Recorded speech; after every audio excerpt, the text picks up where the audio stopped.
सदर इजलास डाइस पर तशरीफ फरमा कृष्णा प्रसाद साहब,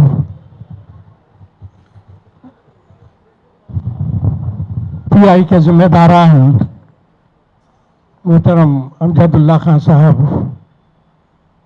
मुनीर पटेल साहब, शमशाद कादरी साहब वगैरह, आप तमाम हजरात का मैं मशकूर हूँ। बिलखुसूस सीपीआई ने जो पहल की है इस सिलसिले में वो काबिल सिताइश है। वैसे हम सब जानते हैं कि कम्युनिस्ट पार्टी इंसाफ के लिए और गरीबों के लिए जब भी ज़रूरत पड़ती है तो पहली आवाज़ उठाती है। जितने भी कम्युनिस्ट पार्टीज हैं, तो मैं आज के इस इजलास के इनेकाद के लिए सीपीआई के साथ कृष्णा प्रसाद साहब का भी मशहूर हूँ कि उन्होंने भी अपने अहबाब को यहाँ शिरकत की दावत दी, मुझे भी हुक्म दिया आने के लिए। अज़ीज़ान गिरामी, औक़ाफ़ के सिलसिले में जो गलत फहमियाँ बीजेपी और उसके अलाइज मुल्क भर में फैला रहे हैं और गलत दावर करा रहे हैं कि उनका मकसद मुसलमानों को और इस्लामी इदारों को नुकसान पहुंचाने का नहीं है, बल्कि वो फ़ायदा पहुंचाते हैं गरीब मुसलमानों को, बेसहारा औरतों को। मुझे ताज्जुब हुआ है सब सुन करके, कैसे अचानक मोदी साहब के दिल में ये हमदर्दी पैदा हो गई। बिल्किस बानो के जितने रेपिस्ट थे उनको आपने नवाजा, बेल पे बाहर आए तो गुलपोशी की आपने उनकी। आपकी पार्टी में पूरे मुल्क में किसी भी कानून साज इदारे में कोई मुसलमान न मर्द है न औरत है, और फिर आप बात करते हैं गरीब मुसलमान औरतों की हमदर्दी की, गरीब मुसलमानों की। तो खुला तजाद है, यह हिपोक्रेसी हम सब जानते हैं। और फिर जो तादाद पार्लियामेंट में इन्होंने हासिल की चंद्रबाबू नायडू और नीतीश कुमार साहब के सदक़े में, बाबू साहब का रिकॉर्ड भी कोई अच्छा नहीं रहा औक़ाफ़ के मामले में। जब वो चीफ मिनिस्टर थे तो उन्होंने विशाखापट्टनम में, जिसका नाम कभी इसाकपट्टनम था, इसाक शाह वली की दरगाह है वहां पर, उसके तहत 3000 एकड़ जमीन थी। 3000 एकड़ जमीन इसाक शाह नबी की दरगाह की चंद्रबाबू साहब ने हिंदुजा ब्रदर्स को दे दी। और इनका इंसाफ देखिए कि जो कीमत हासिल हुई होने पौने, वो भी दरगाह के वक्त को नहीं दिया गया। 3 हिस्से किए गए उसके, एक दरगाह के लिए, एक वक्फ बोर्ड के लिए, एक गवर्नमेंट के लिए, गवर्नमेंट ऑफ आंध्र प्रदेश के लिए। तो ये इस तरह की बंदरबाट करने वाले ये चीफ मिनिस्टर हैं आंध्र प्रदेश के, ये किसी के दोस्त कभी नहीं हुए। अपने मोहसिन, अपने ससुरे के भी ये जो वफादार नहीं रहे। तो मुसलमानों से इनकी हमदर्दी, दिलचस्पी खुल के सामने आ गई। औक़ाफ़ के सिलसिले में बहुत बदगुमानियां हैं, गलत फहमियां हैं कि औक़ाफ़ सिर्फ मुसलमानों की फलाह बहबूद के लिए होते हैं। ऐसी बात नहीं है, बल्कि औक़ाफ़ कायम किए गए थे। पिछले ज़माने में मुसाफिर खाने बनाए जाते थे, न रेलवे थे, न कार थे, न कुछ थे। उस ज़माने में हर 10-20 किलोमीटर पे मुसाफिर खाने होते थे, कुएं खुदाए जाते थे, यतीम खाने बनाए जाते थे, पब्लिक बाथरूम बनाए जाते थे।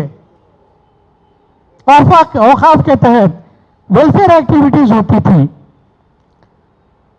70s में जब हम स्टूडेंट थे, औक़ाफ़ के लिए हमने मूवमेंट चलाया था, मुस्लिम यूथ वक्फ एक्शन कमेटी बना के। तो उस जमाने में बहुत से ऐसे औक़ाफ़ के बारे में हमारी मालूमात हुई कि ताजुब हुआ हमको कि हमारे जो पुरखों में जो लोग थे वो कितने सेंसिटिव और कितने शरीफ नफ्स और कितने इंसानियत के लिए तड़पने वाला दिल रखते थे। मुझे बताया गया था उस वक्त वक्फ बोर्ड के एक असिस्टेंट सेक्रेटरी ने कि एक नवाब साहब ने हिमायत नगर में उनकी देवड़ी थी, बड़ा घर था, उन्होंने वक्फ किया था उसको, और वक्फ उसका मंशा क्या था वक्फ का, बड़ा ताजुब होगा आपको सुन के।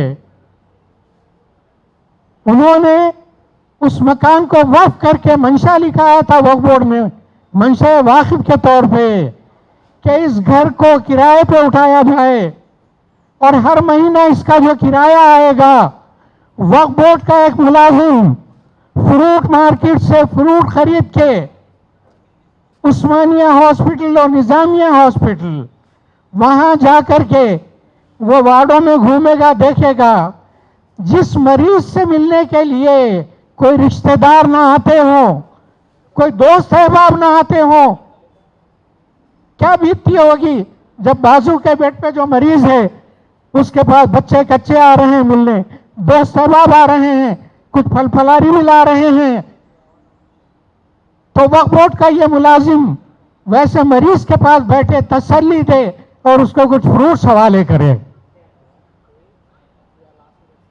कितना अजीम जज्बा था इंसानियत के लिए। आज दोबारा उस जज्बे को पैदा करने की जरूरत है।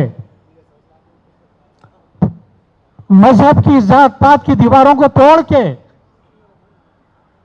हम वैसे भी एक माँ बाप की औलाद है, सारे इंसान दुनिया के। ये सिर्फ कुरान में नहीं है, जितने बड़े मज़ाहिब हैं,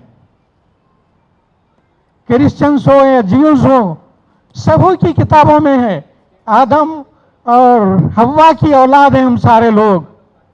यही वजह है कि मेरा अपना खून, मेरा अपना ब्लड ग्रुप मेरे अपने भाई से, वालिद से नहीं मिलता, पड़ोस में रहने वाले किसी गरीब आदमी से मिलता है, गैर मुस्लिम से मेरा ब्लड ग्रुप मैच होता है।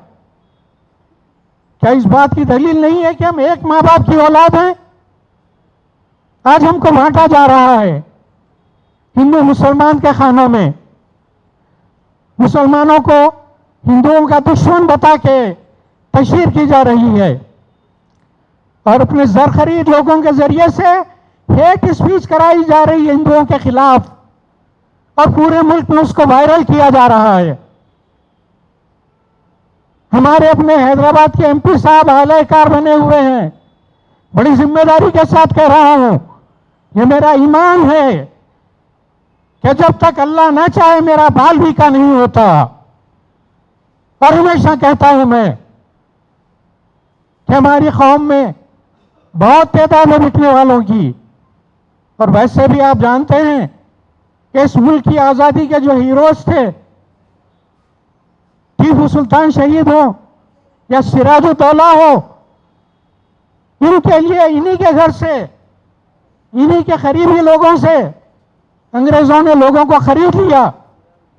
मीर जाफर, मीर सादिक, आप सुने होंगे नाम, बल्कि शेर भी बन गया। मीर जाफर अज बंगाल, मीर सादिक अज दक्कन, नंगे दीन, नंगे मिल्लत, नंगे वतन। तो आज भी मीर जाफर, मीर सादिक है इस सरजमी से निकले हुए। और फिर इनसे पूछिए जरा कि पार्लियामेंट में जो तादाद इस बिल की मुखालिफत में वोट दी, उसमें कितने वोट आपके थे, कितने वोट आपके रहे हैं? और फिर आपने पूरे मुल्क में जहां भी थोड़े मुसलमान हैं, अपने कैंडिडेट को खड़ा करके इस बात का ढंढोरा आपने पीटा कि क्या हम माइनॉरिटीज को हक नहीं है कि इन हाउसेस की मेंबरशिप हासिल करें हम? आपके वालिद मौत अजीज की कश्मकश में होते हैं तो केयर हॉस्पिटल में इलाज होता है, वैसी हॉस्पिटल में क्यों नहीं होता?